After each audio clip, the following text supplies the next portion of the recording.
En primer lugar, y creo que agradecer es bueno cuando las iniciativas son tan acertadas como las que hoy día nos convoca.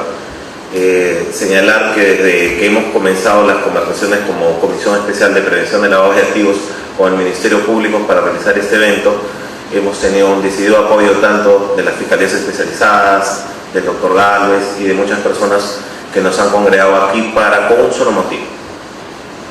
No solo compartir nuestras experiencias, sino decir claramente que juntos afrontamos y estamos del mismo lado.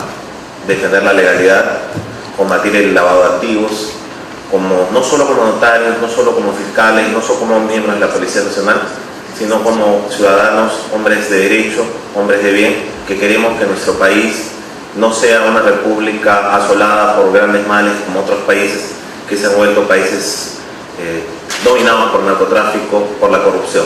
Y ese no es el futuro que queremos para nosotros ni para nuestros hijos. En esa causa me ha tocado hoy día desarrollar, después de las ya extensas y claras exposiciones que se han realizado en los días anteriores, cómo engranamos el tema de la función notarial con el lavado de activos y con las tipicidades penales que se vinculan a esto. Y en primer lugar, recuerdo que el doctor Prado Saldarriaga señalaba el día de ayer que cuando tenía la primera promoción de oficiales de lavado de activos, cuando comenzó este tema con las unidades, con la dación de la ley de UIF, la pregunta era ¿por qué nosotros? ¿Por qué nosotros nos han dado este sinnúmero de responsabilidades y problemas? Y incluso responsabilidades penales, administrativas que tenemos que realizar. Y obviamente es una pregunta que todos nos hacemos porque de alguna manera no vinculamos que existe un sistema de prevención y existe un sistema de represión. Como ayer se expuso largamente, las organizaciones criminales integradas por mecanismos financieros, mecanismos económicos, mecanismos militares, ¿no? Que acá quienes desarrollan la lucha directa, como las fiscalías, como la Policía Nacional, conocen de sobremanera, urden mecanismos muy profundos para ese dinero mal habido. Me adelanto en una cifra que está un poquito más adelante. En el Perú hay lavado de activos, obviamente, muchísimo, y según declaraciones del fiscal de la Nación del 22 de enero de este año, se calcula que en el Perú se mueve alrededor de 10.000 millones de dólares anualmente en lavado de activos, en una actividad que atraviesa todo el tejido social, político, económico y moral de nuestra patria.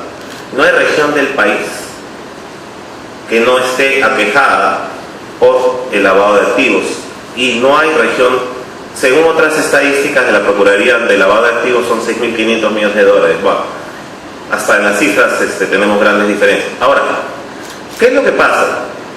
Dentro de esos mecanismos de represión que se han creado estas fiscalías especializadas como una forma de un compromiso mayor del Estado para combatir este mal tan importante, el problema es que al narcotraficante no lo vamos a encontrar recibiendo, dando el dinero a veces. Al minero ilegal no lo vamos a encontrar sacando el socavón o dando el oro. Al que hace la corrupción no lo vamos a tener la suerte de filmar, como se hizo en una época, recibiendo las cerras de dinero. Y eso es muy difícil de hacer a nivel policial y fiscal. Pero ¿qué es lo que tenemos que hacer? Evitar que disfrute de sus ganancias. Hacerle difícil que ese dinero, como se dijo ayer, el doctor Gálvez lo desarrolló con bastante expresión. Los norteamericanos, que son muy prácticos, dijeron: hay que seguir el dinero. O sea, no encuentro a quien está sacando la hoja de coca, no encuentro a quien está sacando el oro, encuentro a quien está gastando esa plata. Y para eso sigo el dinero y genero un mecanismo paralelo pero complementario al mecanismo represivo. Ese mecanismo complementario se llama sistema de prevención. Estoy hablando de un tema mucho más largo, solamente para darle sentido. El sistema de prevención dice, comenzó con los bancos. Comenzó con los bancos y dijo: oye, por ti pasan millones de dinero, los pones en cuentas cifradas, favoreces eso, cambia tus prácticas, reporta tus operaciones, conoce a quién es tu cliente. Y después se ha ido replicando a distintos sectores de la sociedad entre los cuales, para bien o para mal, estamos los notarios. ¿Y cuál debería ser nuestra función si la legislación estuviera bien dada? Nuestra función no debía ser ni engorrosa ni peligrosa, debía ser fluida y debía ser una colaboración que hace el notariado, como siempre lo hace en los tributos, en la formalización, en muchas cosas, en la seguridad jurídica, a la del país. Debía ser, te informo qué operaciones hay de cierto monto y cuando encuentre algo un poco extraño, te lo comunico. Si estuviera bien regulado, la norma sería de esa manera. Eso, al igual que todos los APFND, que son las actividades profesionales no financieras designadas, aquellas quienes tienen que hacer el reporte según el GAFI, son las que tendrían que realizar. Ahora, ¿qué es lo que pasa acá? Que acá hay ciertas distorsiones y hay una sobrecriminalización penal que ayer comentó el doctor Prado Saldarrea, solo por dar gusto a ciertos requerimientos del Estado como Perú, que nos van a llevar a este tema. Pero eso no vuelve a notario ni policía ni fiscal. Los policías hacen bien su trabajo, los fiscales hacen bien su trabajo, nosotros solo debamos dar una noticia crimen, una información previa que procesada ni siquiera por ustedes, sino por la UIF, les va a servir seguramente para atar cabos y llegar a mejores conclusiones. Ahora, obviamente esa información podría fluir de mejor manera, pero vamos a ver cómo está refutado actualmente. Como bien dijo el doctor Mario Romero, la función notarial en Perú está dentro del sistema internacional de notariado legal. Este tema de la participación del notario en el lavado de activos y que en otros países se llama blanqueo de capitales, etcétera, tiene distintas denominaciones en el mundo, fue materia de un congreso internacional en 2008 en Marrakech, que tuvimos la ocasión de participar, y se señaló efectivamente que el notario, como se señala ahí, tiene una obligación de colaborar con el Estado en la lucha contra el blanqueo de capitales. Eso es un tema internacional.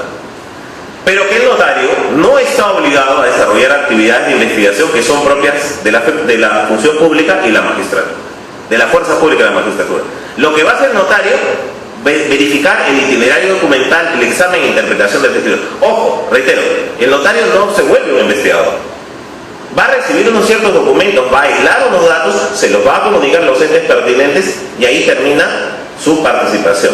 Esto siempre en los marcos de los principios de proporcionalidad y sostenibilidad, que quiere decir que lo que se nos asigna como tales debe ser congruente con la función que estamos realizando.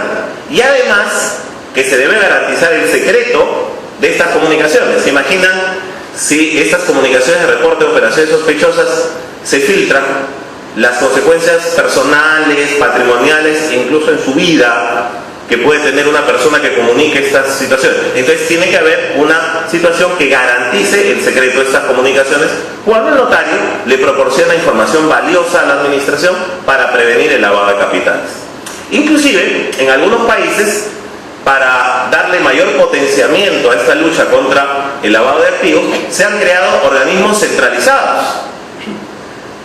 Pongo un ejemplo muy sencillo. Si hoy día viene una persona y constituye una sociedad anónima cerrada con 5.000 soles en mi despacho notarial, francamente no me va a generar ninguna sospecha. Es el trajinar diario de millones de emprendedores peruanos que quieren formalizarse, además, porque muchos son informales. Pero si juntáramos todos los datos de todas las notarías y viéramos que ese señor que ha hecho una en mi notaría ha hecho 5 ayer en la notaría de la doctora Ode, 2 en la notaría del doctor Becerra, y así sucesivamente ha hecho 500 nuevas empresas, ya comenzaríamos a sospechar que esa persona está creando empresas precisamente, que es una modalidad de una tipología para empresas de fachada, para crear organizaciones que se venden bienes, se lo transforman, quitan esos actos que están previstos en el artículo 1, 2, ¿no? Que fue señalado ayer de la ley de lavado de activos. En resumen, internacionalmente se considera que la Unión Internacional de Notariado Latino acepta y colabora, lo hacemos también los notarios del Perú, la participación del notario en la lucha y prevención contra el lavado de activos y acá en el Perú financiamiento de terrorismo, pero dentro de criterios y marcos compatibles con el ejercicio de la función notarial. Este tema ha dado lugar, tengo muchas diapositivas sobre cómo se ha dado este tema en el mundo, pero por ejemplo, un ejemplo positivo se dio en España. En España hubo un caso como recordarán, que lo expuso ayer el doctor Prado, hay delitos culposos por lavado de activos. Y se dio un caso que se implicó a algunos notarios, fue un caso muy conocido en el mundo, el caso Ballena Blanca, en el cual los notarios hacían algunas escrituras de constitución que después se vieron vinculadas con una red que iba a Estados Unidos, volvía por Francia y terminaba en Rusia, era una gran mafia.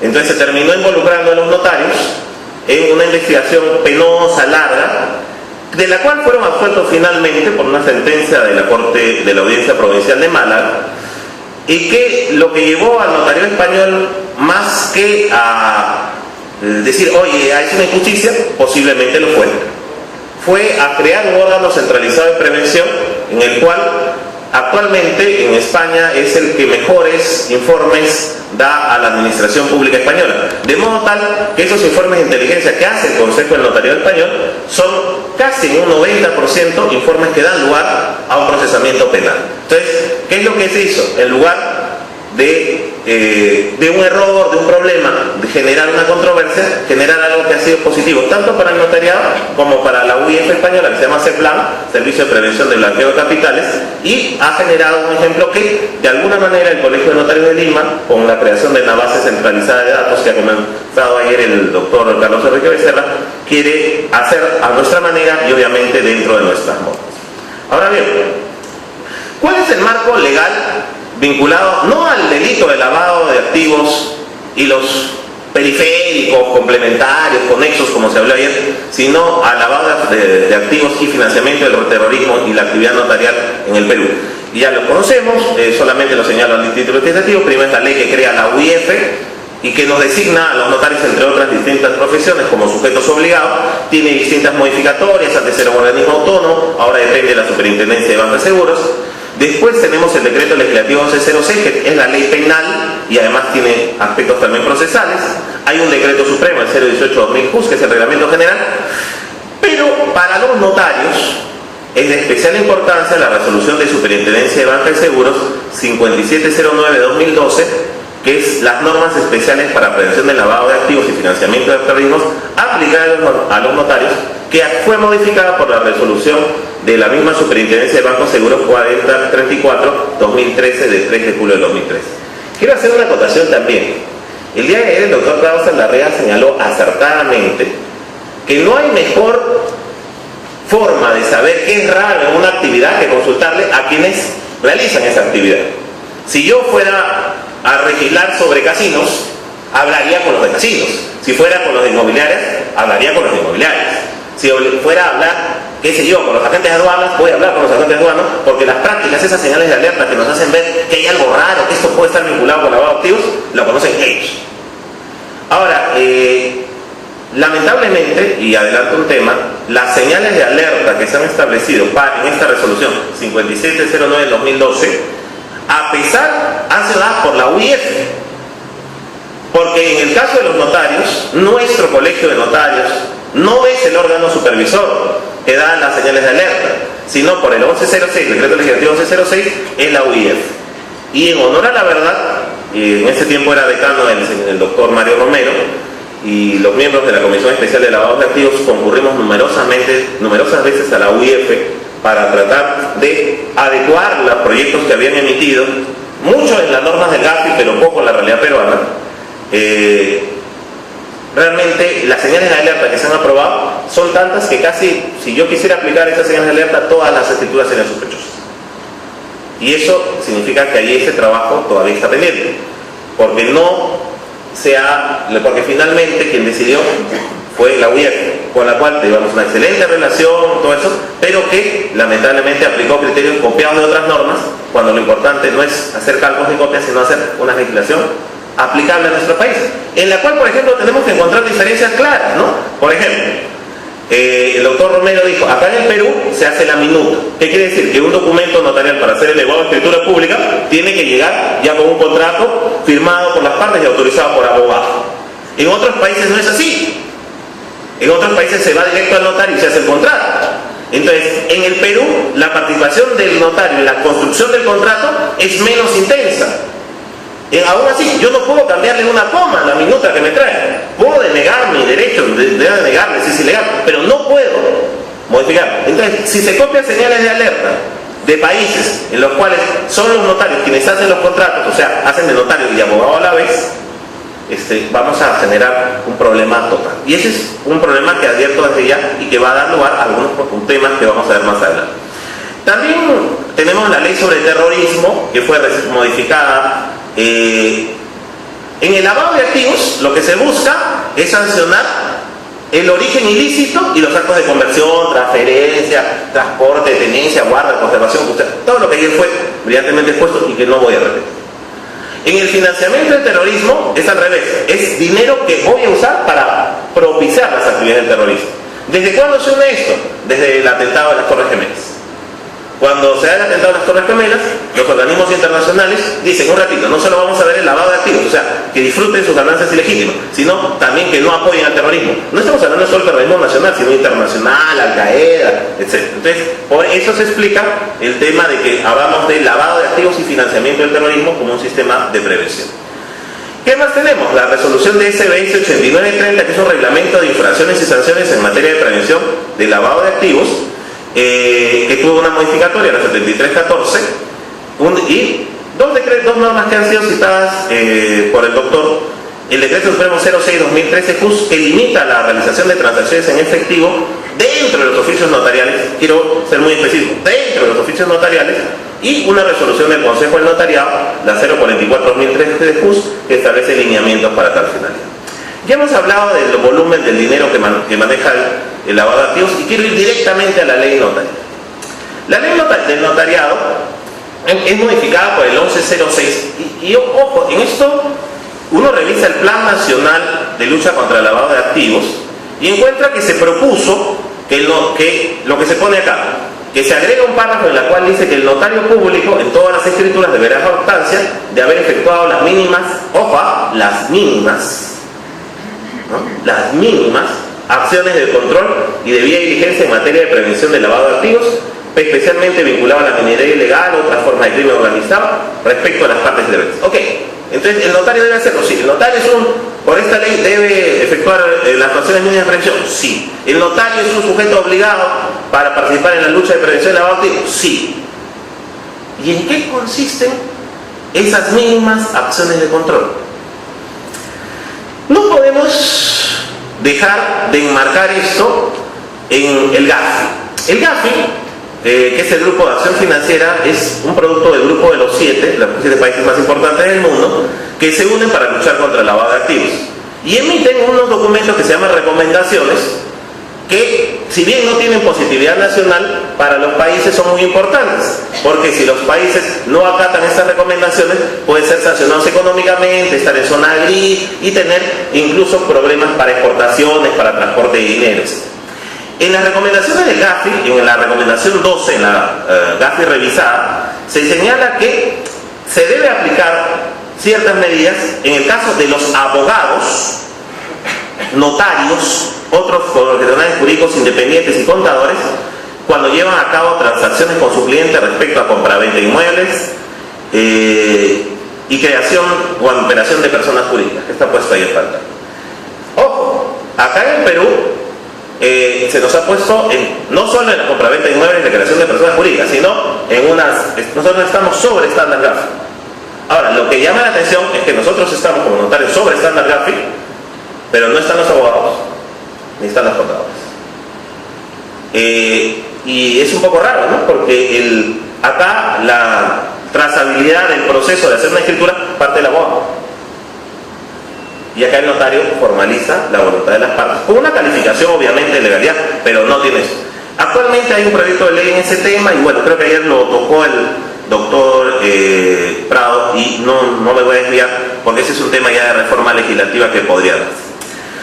Entonces, los notarios somos sujetos obligados, la legislación peruana ha seguido las normas del GAFI y estamos entre muchas otras, como por ejemplo las aseguradoras, los martilleros públicos, los que realizan compraventa de vehículos, los que realizan actividades de casinos, las actividades inmobiliarias, muchos otros sectores que tienen la obligación de reportar operaciones sospechosas y generar reportes sistemáticos y tener un sistema de prevención del lavado de activos y financiamiento de terrorismo. En las exposiciones de ayer, en alguna, ya se tomó o se desarrolló qué es esto del sistema de prevención de lavados de activos y financiamiento del terrorismo.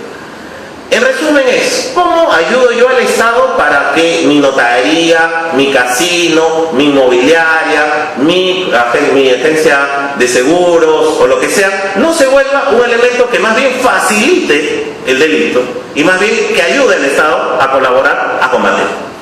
Entonces, primero hay que conocer el cliente, o sea, en la medida de lo posible.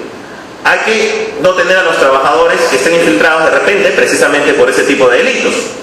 Hay que establecer esto en normas, eso se llama manual de prevenciones y código de conducta. Y vamos a hacer dos cosas que son básicas. Una la va a desarrollar en la exposición posterior la doctora Carnero. Voy a informarle, sean raras o no sean raras, sean extrañas o sospechosas o inusuales, diversas operaciones que se realizan en mi despacho notarial, en cualquiera de estas actividades, para que la administración las tenga guardadas y a través de la UIF. Ojo, reitero, esa información va a la UIF, no va a la policía, no va a la fiscalía, porque nosotros tenemos un sistema de prevención administrativo, no judicial, como en otros países. Y le vamos a decir, oye, todas las escrituras que tienen contenido patrimonial son estas y tienen tales carrillitas, esa pagó en efectivo, esta se hizo de tal manera, etc. ¿Para qué? Para que en su momento, cuando esa UIF tenga una noticia de algo, oye, este señor que va al casino y gasta $40,000, compra inmuebles por 500,000.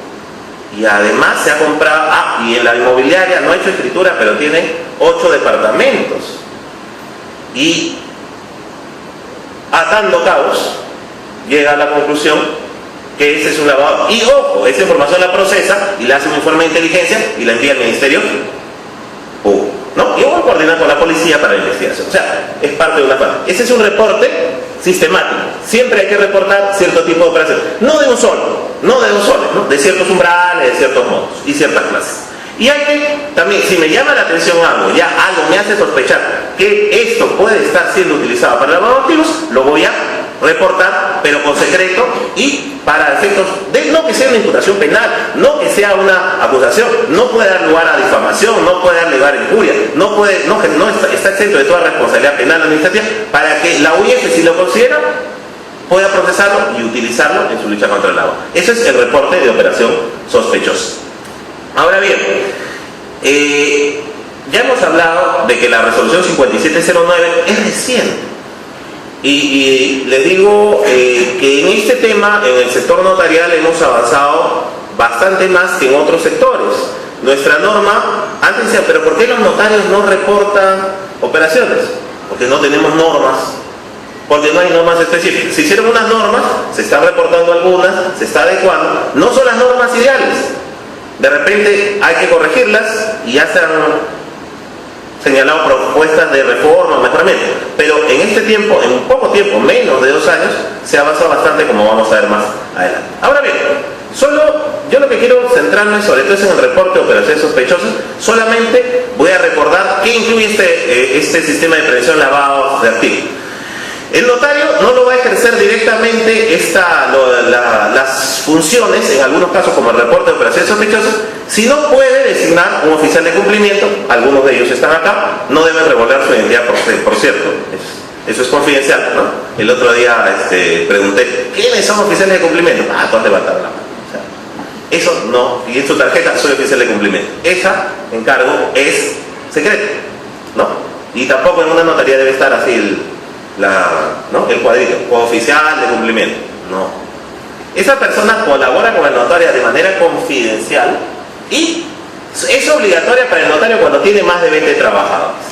No puede ser el mismo oficial de cumplimiento para todos los notarios, debe tener un vínculo laboral y tiene ciertos requisitos de capacitación, de idoneidad que están previstos en las normas especiales. Él es el que puede remitir. Ojo, el notario también puede ser oficial de cumplimiento si es que no tiene más de 20 trabajadores. Pero si lo tiene, él será el que tiene las claves, las comunicaciones directas con la UIF, quien emitirá el ROCEL, el reporte de operación en línea, etc. Ahora bien, un tema que, por ejemplo, sí es importante, reitero, recalcar, es el secreto de las operaciones que se reportan.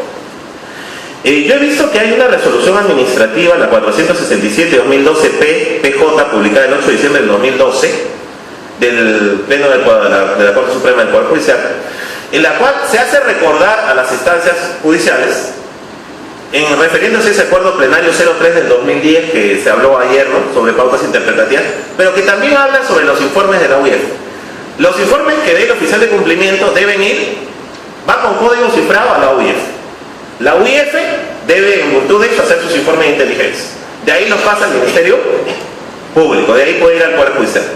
Pero lo que no se debe hacer es citar a los oficiales de cumplimiento o a los que han reportado dentro de la diligencia, porque se pierde exactamente la confidencialidad. En esa resolución, en parte, se trata la obligatoriedad de no hacer.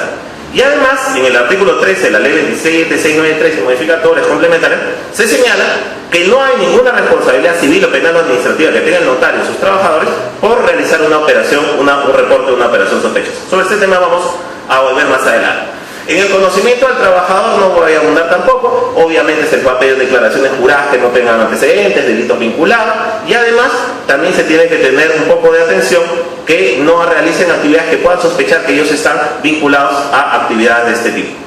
Los manuales de prevención y el código de conducta son instrumentos normativos que están vinculados también precisamente a esto, en la cual se fijan pautas específicas. Los notarios tenemos también nuestro oficial de cumplimiento, tenemos nuestro manual de prevención, nuestro código de conducta y todos estos demás. Ahora bien, pero los dos puntos que son especiales son, y que fueron materia de mucha discusión cuando se estuvo haciendo esta resolución 5709, fue el tema del conocimiento del cliente. Un tema del conocimiento del cliente. Cuando alguien viene a realizar una escritura, por ejemplo, de compra-venta, puede ser que sea un cliente habitual, un usuario habitual de los servicios notariales, y ya se tiene algún conocimiento. Pero también vienen personas que realizan una sola operación. Entonces me acuerdo que el tema era, me decían a los amigos de la UIF, entonces tú tienes que preguntarle de dónde ha sacado su plata. Ah, ya. ¿Y qué más? Y si me dice su trabajo, tiene que mostrarte sus boletas, tiene que darte sus declaraciones juradas, tiene que... Disculpa, pero ¿yo puedo hacer eso? O sea, no se dan cuenta, y es la perversión de la función. Yo formalizo la voluntad de las partes y no tengo un rol de investigador, me voy a poner a investigarlo. Ojo, yo no puedo denegar el servicio si no tengo causas lícitas.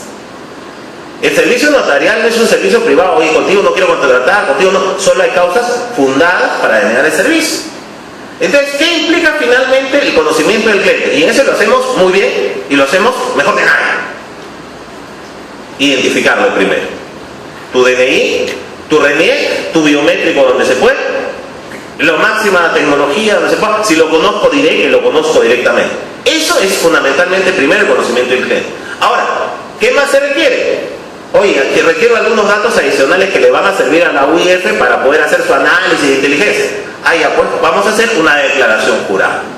¿Y qué es lo que se ha hecho? Se ha creado un formato que se llama declaración jurada, que llena el mismo cliente, vamos a llamarlo así, porque se llama así en el GAFI, ¿no? Usuario, diría yo, el servicio notarial. Y el que va a llenar, oye, yo no soy una persona políticamente expuesta, un PEP, no, esto proviene de mi dinero, de mis ahorros, mi ocupación es tal, etc. Esos datos van a servir para la investigación. Dentro de un régimen especial, un régimen simplificado, un régimen normal o reforzado, ¿no? Dependiendo del grado de peligrosidad y exposición del régimen. En resumen, es este formato que está acá, bueno, no se ve por la falta de definición, que son preguntas. No hay una investigación del notario. Es una declaración de las partes y esa la voy a hacer conocer a la UIF a través de los reportes sistemáticos. Ahora, las normas del GAFI me piden que llegue al beneficiario final. El beneficiario final es esa persona que está detrás. Cuando viene alguien a comprar, hay alguien que le está dando la plata a ese testaferro para comprar. ¿Y cómo yo sé que es ese testaferro? Si tuviera una relación, ojo, y ahí viene también otro tema especial de la función notarial. El notario ejerce una posición de agente neutral dentro de una transacción. ¿Se han dado cuenta? El del casino le vende fichas y recibe fichas. Y a veces las fichas no se venden, los premios no se dan, y ahí lavo el dinero. El de la inmobiliaria, a veces la inmobiliaria está hecha por los que hacen lavado, y ellos mismos se venden, se lavan, compran, venden, hacen todo. El notario no es parte de la transacción. Entonces yo no puedo investigar el beneficiario final porque no tengo a veces el conocimiento para poder ir más allá de quién está detrás. En algunos casos excepcionales, de repente. En el Perú, además, a diferencia de otros países, hablaba con el jefe de la CEDLAM española y me decía, oye, acá en Perú la transferencia de acciones, ¿cómo sea? Por instrumento privado. Entonces, ¿cómo tú sabes quién es dueño de una sociedad anónima? No sé, pues. Tengo que pedirle su matrícula de acciones. ¿Y su matrícula de acciones está actualizada? Ni la ubicas. Y si la ubicas, ni siquiera está llenada. Entonces, ¿cómo ustedes saben quién es el dueño actual de una empresa? No sé, pues. Pero en España esto se hace por escritura pública y se reporta. No sé, acá es así. Entonces yo tampoco sé, acá en Perú, quién es el dueño final, sé quién formó la empresa. Claro, en una sociedad de responsabilidad limitada de repente, en algunas pocas sociedades que sí están en registro, pero no lo sé. Entonces, por ejemplo, aplicar los temas de beneficiario final, que el sujeto obligado investigue hasta fondo eso, es casi imposible dentro de nuestra realidad. No voy a hablar de registro de operaciones, porque ya el tiempo está siendo corto. Como le digo, acá la doctora Carnero les va a hablar largamente. Solo quiero darles el sentido. Ciertos actos que acá en el Perú van a ser casi todos que tengan contenido patrimonial, se los voy a informar a la IOF para que la UIF en su momento pueda investigar y buscar muchos criterios. El gran defecto que tiene que nuestro registro de operaciones, en lugar de la UIF hacerlo simple, pequeño, ¿no? Con los datos que se tienen, le ha metido, primero le puso 128 campos, después ahora le han bajado 64, pero por cada contratante, o sea, es una información monstruosa. Y bueno, lo que me interesaría saber es si la usan, pero bueno, ya ese es otro tema.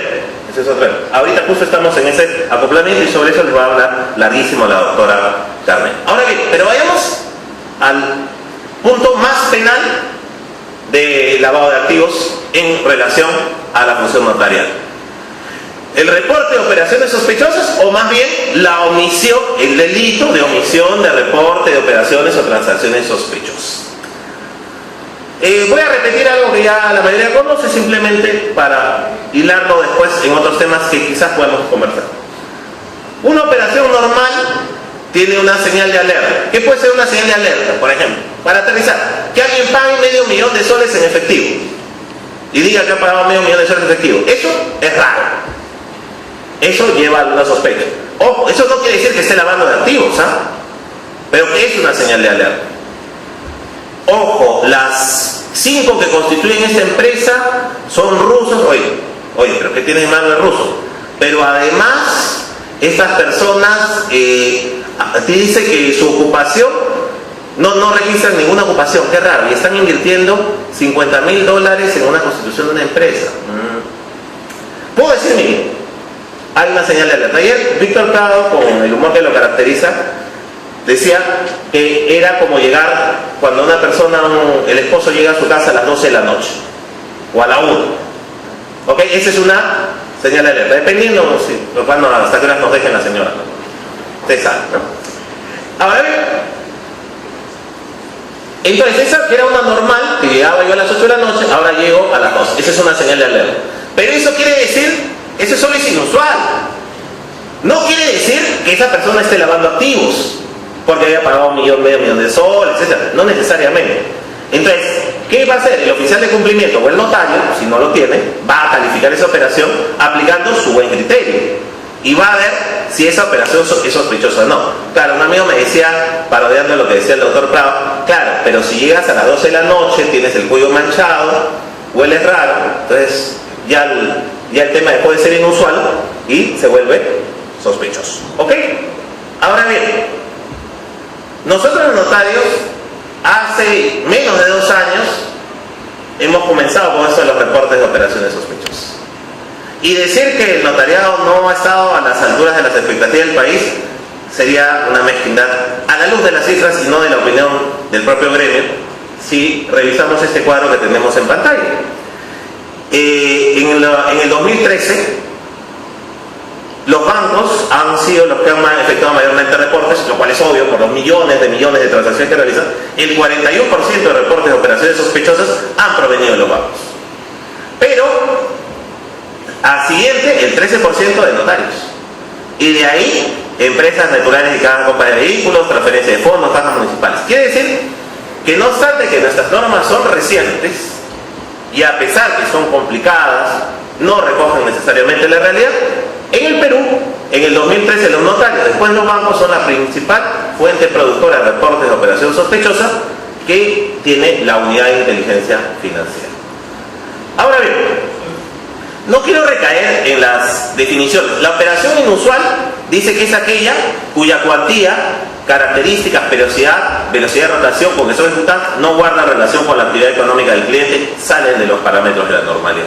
Y si a esta operación, con la calificación que se hace, nos puede conducir las señales de alerta a razonablemente sospechar que están destinadas a transferir, manejar, aprovechar recursos, tendremos una operación sospechosa. La operación inicial, con el buen criterio, el conocimiento del cliente, el procesamiento que se hace, se vuelve una operación sospechosa.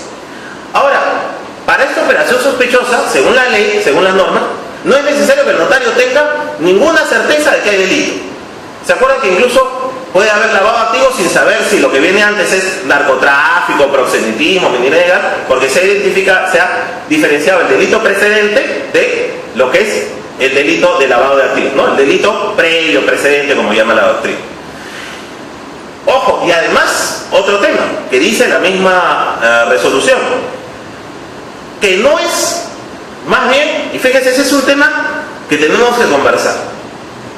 Porque, por ejemplo, si uno ve una operación sospechosa, lo que diría normalmente es no la hago, pues. Porque si sospecho, ¿por qué voy a hacer la transacción? Pero justamente, y eso es lo gracioso, el sistema de prevención de lavado de activos quiere todo lo contrario. Quiere que la hagamos y que la reportemos. Porque si la hacemos y la reportamos, le damos un instrumento para que haya una investigación y se pueda realizar. Ahora, esto también tiene que conjugarse con otro tema. No hay una norma igual en otras reglamentaciones de otros sujetos no obligados.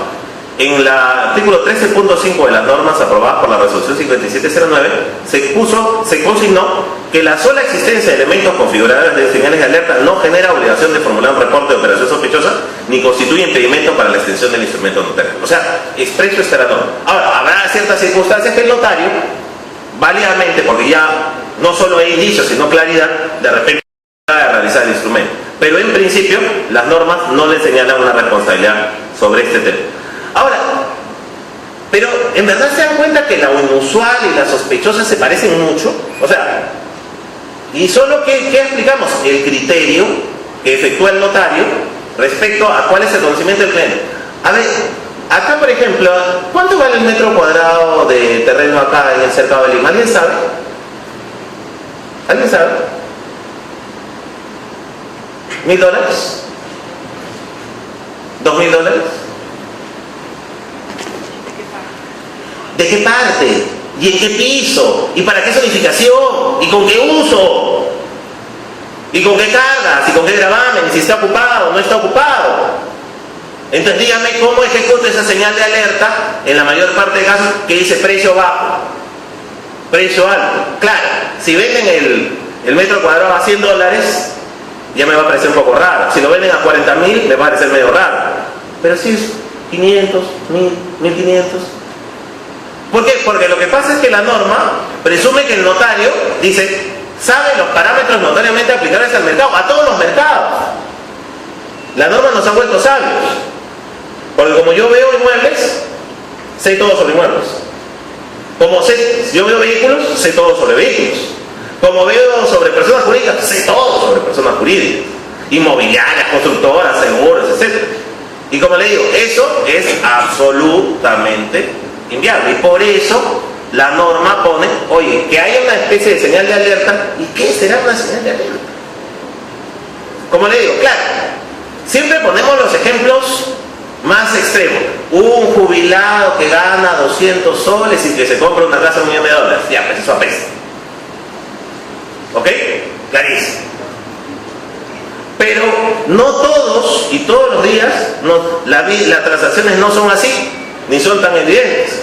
Entonces, obviamente eso ha generado la idea, oye, nos están dando una labor que es inconmensurable.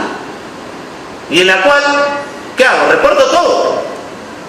Y si reporto todo, no sirve, pues, porque la idea es reportar aquello que debe ser analizado. No reporto nada, peor, porque tengo sanciones. Entonces, el problema está en las señales de alerta. Si me pongo a leerle las señales de alerta que se han aprobado, la señal de alerta dice que si alguien es sospechoso, si compra sucesivamente inmuebles en un mismo contrato, o sea, el papá, el señor que compra y le da el anticipo legítimo en el mismo contrato, ya es sospechoso o es inusual. Si compra sucesivamente inmuebles, oye, ese señor es un corredor inmobiliario. Si adquiere bienes muebles por personas no residentes del país, o sea, todo extranjero, ya es sospechoso. O sea, se introduce una... Porque lo que ha pasado es que la UIF no se ha dado cuenta que esto es lo más normal del mundo. Ahora, claro, esto no tendría ningún problema si no viniera lo que viene acá. Y con eso ya excedí el tiempo. Quiero tratar de terminar esta exposición y quiero tratarlo de hacer de un modo constructivo y que lea las normas a la luz de lo que hemos conversado. El artículo 5 del decreto legislativo 1106 dice que la omisión de comunicación de operaciones o transacciones sospechosas se da cuando alguien, incumpliendo sus obligaciones funcionales o profesionales, omite comunicar a la autoridad competente las transacciones o operaciones sospechosas que hubiese detectado. Según las leyes y normas reglamentarias, se reprimido con pena de no menor de 4, ni más de 8, inhabilitación y multa, etc. Oye, ¿es pena efectiva? Posiblemente. 4, 8, posible. Y dice después, el segundo párrafo, que la omisión por culpa de la comunicación de transacciones o operaciones sospechosas será reprimida con pena de multa de 80 a 150 días, multa de inhabilitación de 1 a 3 años, de conformidad con los incisos 1, 2 y 4 del artículo 36 del Código Penal.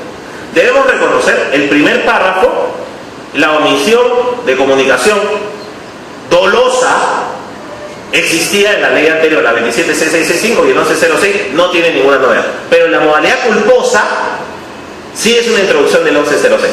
Ahora, me sirven nuevamente las palabras del doctor Klaus Aldarriaga, del doctor Galvez, sobre el tema de las tipicidades culposas. ¿Por qué nos contó el doctor Klaus Aldarriaga que introdujeron el tipo de modalidad culposa en este delito periférico? Ojo, esto no es lavado de activos, ¿ah? La persona que omite comunicar no está haciendo lavado de activos. Es un delito periférico, conexo, que tiene que ver, pero no es. Incluso ayer se postuló que el bien jurídico afectado es la deficiente administración de justicia, etc. Y no necesariamente los de lavado de activos, ¿no? La salud pública, el orden económico. Que Perú, cuando pasó su evaluación del grupo de acción financiera, le dijeron, oye, pero en el Perú no hay las modalidades culposas de los delitos de lavado de activos, de conversión, transferencia. Y hay que poner uno. Uy, no, pero le pongo en el 1, mucha gente va a estar presa. Muchos 2, 3. Ah, no, en el 5 pongo. Porque esta gente sabe un poco más. O sea, recojo la sinceridad del maestro Prado para decir que fue una decisión política. ¿Por qué? Porque el delito de omisión culposa de reporte de operaciones extrajudiciales es exótico en el mundo. Ayer nos mostró un cuadro en el cual había los que lo sancionaban como delito, los que lo ponían, los que lo ponían dentro del delito de lavado de activos, los que lo ponían como sanción administrativa y los que ponían sanciones administrativas conexas a lo mismo. Pero lo que omitió poner el doctor Prado es que solo un país pone, aparte de Perú, la modalidad culposa. ¿Y por qué la modalidad culposa debe ser analizada dentro de ciertos márgenes de tutela al principio de legalidad y no bis in idem? Porque existe también una infracción administrativa. Si ustedes revisan el artículo, el anexo 1.17 de la resolución de superintendencia de bancas seguros 8930, dice que es una infracción del sujeto obligado no reportar a la UIF las operaciones sospechosas detectadas o realizadas o que han intentado realizarse dentro del plazo establecido en la normativa vigente. ¿Y cuál es la sanción? No más de 4 UIT ni más de 6 UIT. Entonces, disculpe, por la misma cosa voy a ser sancionado 2 veces. ¿Cuándo es administrativa? ¿Cuándo es penal?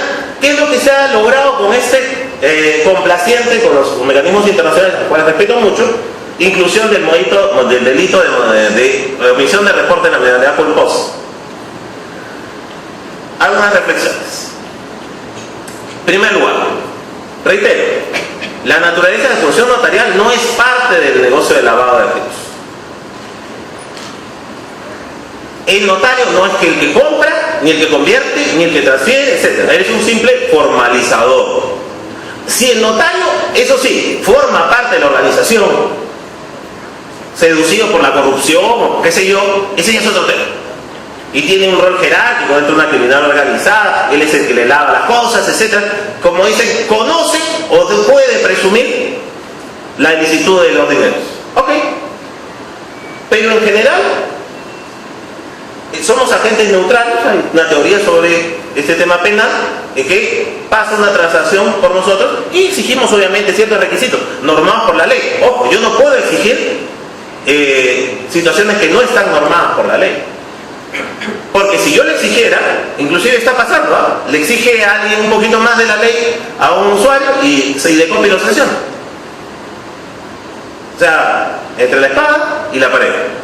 Pero lo que a mí me preocupa, y justamente qué mejor que conversarlo con quienes conocen realmente derecho penal, que son acá los fiscales, los magistrados, miembros de la Policía Nacional también, que a diario ven estos temas y no en abstracto, es que hay una falta de adecuada tipicidad penal en el concepto de operación sospechosa, esencialmente en la modalidad culpos.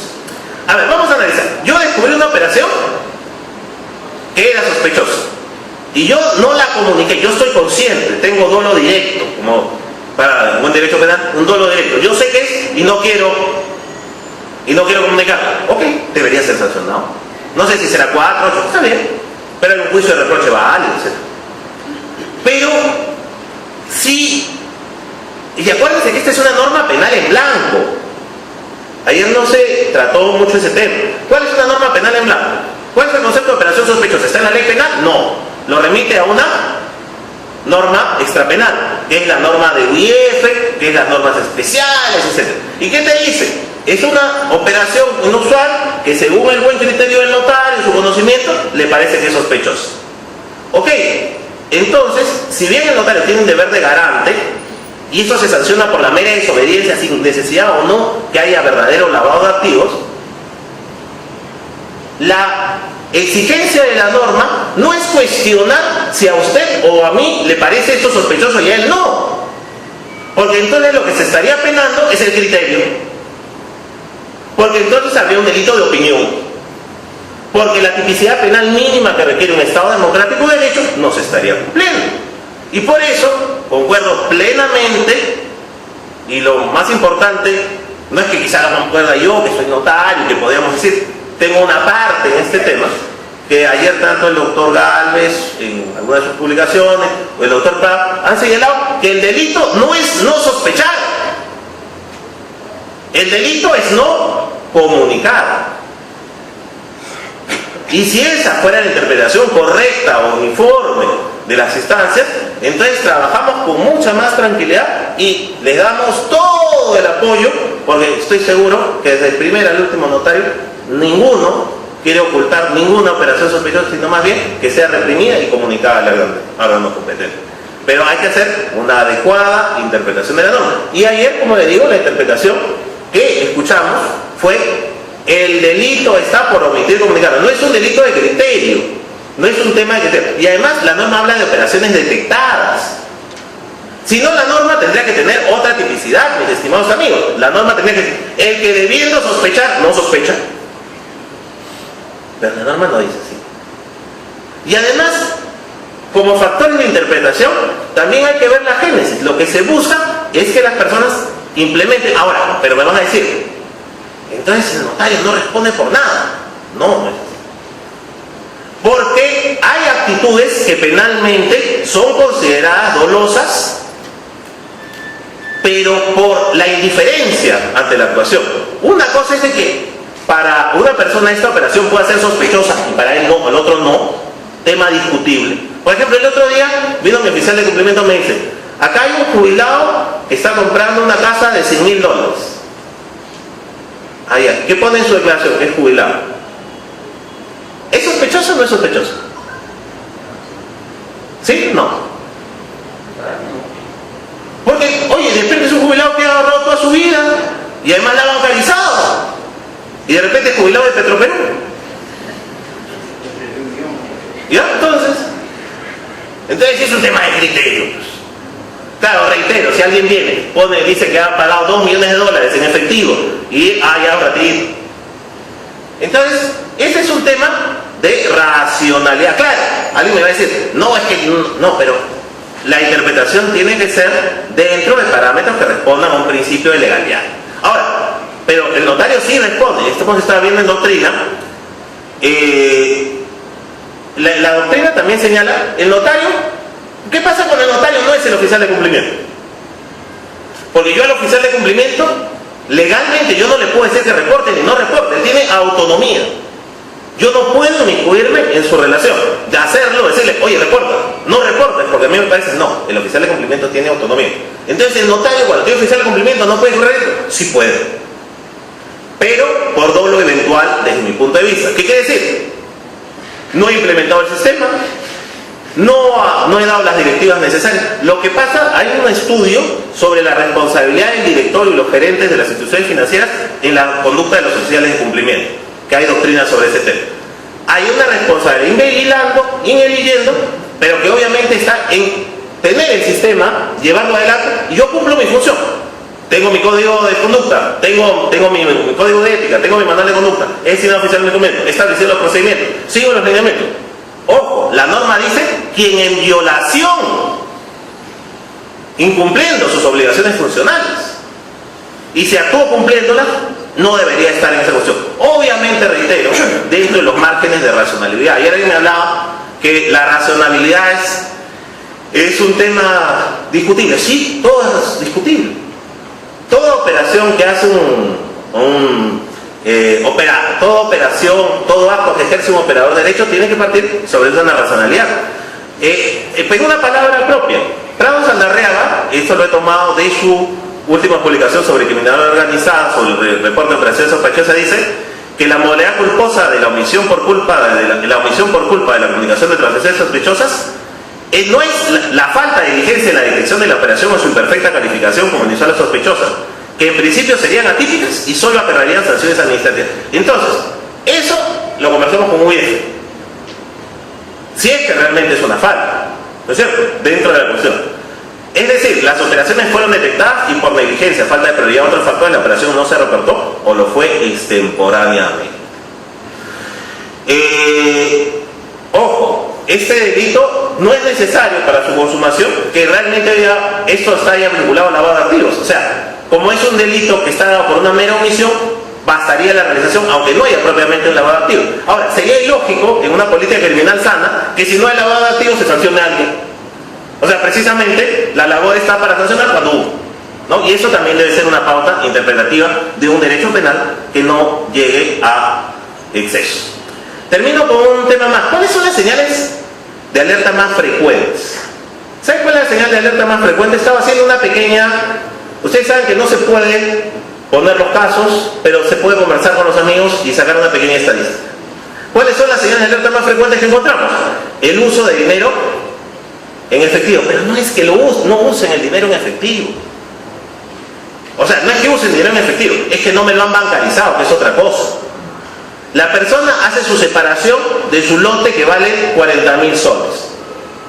Ahí en AT Vital. Y deja una inicial de 3.000 soles de su lote. No saca el cheque no negociable y lo trae guardado, sino ya lo cobró o se lo depositó en cuenta. Y cuando viene la notaría hay una parte que no está bancarizada. Además que no hay una costumbre de bancarización. Entonces, lo que tenemos a cada rato es eso. Entonces, a cada rato mi oficial de cumplimiento, con cuya inclusión no interfiero, pero obviamente sí superviso. Oye, pero esto es usual, 2.000, 3.000, 4.000. Ahora, hay un pequeño problema también. La mala interpretación del Decreto Supremo 06-2013 JUS. El Decreto Supremo 06-2013 JUS, y lo conozco porque he podido conversar sobre él antes que se hiciera, partió de un problema específico que hubo en una notaría por un asalto. Yo creo, no voy a nombrar el nombre de la notaría, pero la mayoría se acuerda que hubo un muerto, ¿no? Y hubo una suma de dinero considerable, etc. Ahora, ¿qué es lo que quiso el gobierno? Oye, entonces la gente va a comenzar a asaltar las notarías. para sacarle la plata, se la llevan ahí. Vamos a sacar una norma. En la notaría no se hacen pagos en efectivo. Yo no doy fe de entrega que alguien viene con sus $100.000 y yo hago la fe de entrega. No. Pero eso no quiere decir que el dinero en efectivo se haya abolido en las transacciones comerciales. Porque existe una ley, que es la 28194, ley de bancarización, que tiene su texto único ordenado, que dice que sobre el borde mínimo de los 3.000 soles, dólares y la cantidad que especifica, se puede, hay dos opciones: o me trae un cheque o un medio de pago bancario no negociable, o yo dejo constancia que no se ha presentado. Entonces el 06 lo que dice es: no pagues dinero en efectivo dentro de la notaría. Entonces yo he leído algunas declaraciones y yo puse una entrevista en el diario La Ley sobre ese tema, porque uno, no, ya no se puede pagar en efectivo. Sería bueno, quizás sobre ciertos montos, y eso sí sería una medida antilavado. La UIF la ha pedido, que sobre ciertos montos ya no se pague dinero en efectivo. Ok, eso pasa en otros países, pero no existe en el Perú. Entonces, el hecho que no se haya bancarizado algo, yo no puedo obligar a la persona: oye, llévate tu operación, porque me estaría incumpliendo la ley. Ese tema ha sido precisado inclusive por una resolución del Consejo del Notariado, y es un tema claro. Ahora, pero si lo que queremos es que los notarios tengamos que tener el dinero en el medio de pago bancario para tener un instrumento, que saquen una norma en ese sentido, que a todas luces sería a espaldas de una gran realidad del país. Sería una nota centralista y limeña que simplemente no serviría en muchas partes del país, porque a veces muchas normas se hacen pensando, es cierto, el notario de Lima, y no están pensando en oficial de cumplimiento, Rosélito, y el notario que tiene una máquina de escribir y con las justas un teléfono para llamar, porque el notariado también está en los pueblos más recónditos del país. Entonces, este tipo de cuestiones, y que voy a todos los que no han puesto 1.000 soles, no han bancarizado, los voy a reportar. Reitero, hay problemas específicos, problemas coyunturales, etc. El mensaje que quiero transmitirles, y yo creo en este sentido, porque he conversado mucho con mi decano y con los notarios, siempre vamos a colaborar. Los notarios somos hombres de legalidad, como también lo es el Ministerio Público, y ambos defendemos la legalidad. Demos normas adecuadas, colaboremos contra todo el lavado de activos, propiciemos esos encuentros que nos permiten explicarnos nuestra realidad, mejorar las normas y saber que no estamos ninguno de nosotros solos en esta lucha, sino juntos por el país y por nuestro trabajo y por la función en defensa de la legalidad. Muchas gracias.